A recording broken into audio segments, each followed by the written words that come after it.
ఒక నాయకుడిని విమర్శించడంలో తప్పు లేదు.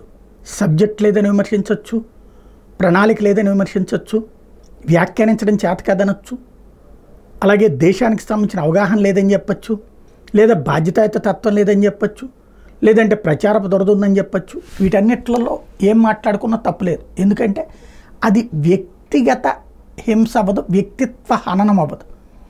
వాళ్ళకి సంబంధించి మన అంచనా అది ఎవరికి వాళ్ళకి హక్కు ఉంటుంది. కానీ నరేంద్ర మోడీ విషయంలో ఈ హద్దులు, విమర్శల హద్దు దాటిపోయింది.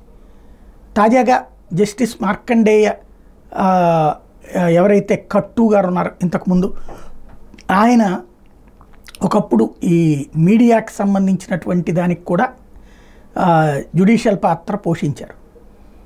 ఆయనకు ఉన్నటువంటిది లెఫ్టిస్ట్ ఐడియాలజిస్ట్ అయి ఉండొచ్చు.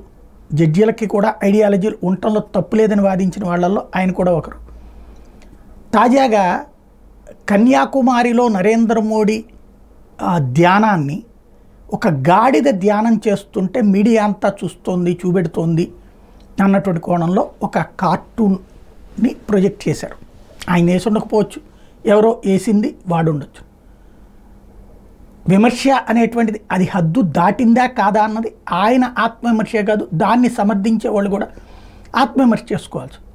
ఎస్, నరేంద్ర మోడీ ధ్యానం చేయడం నీకు నచ్చలేదు, అది వేరే మతస్థులదైతే కనుక ఆ మాట అంటే వెంటనే ఫత్వాలు జారీ అవుతాయి. బట్ హిందువు కాబట్టి ఎవరు ఏమనరు.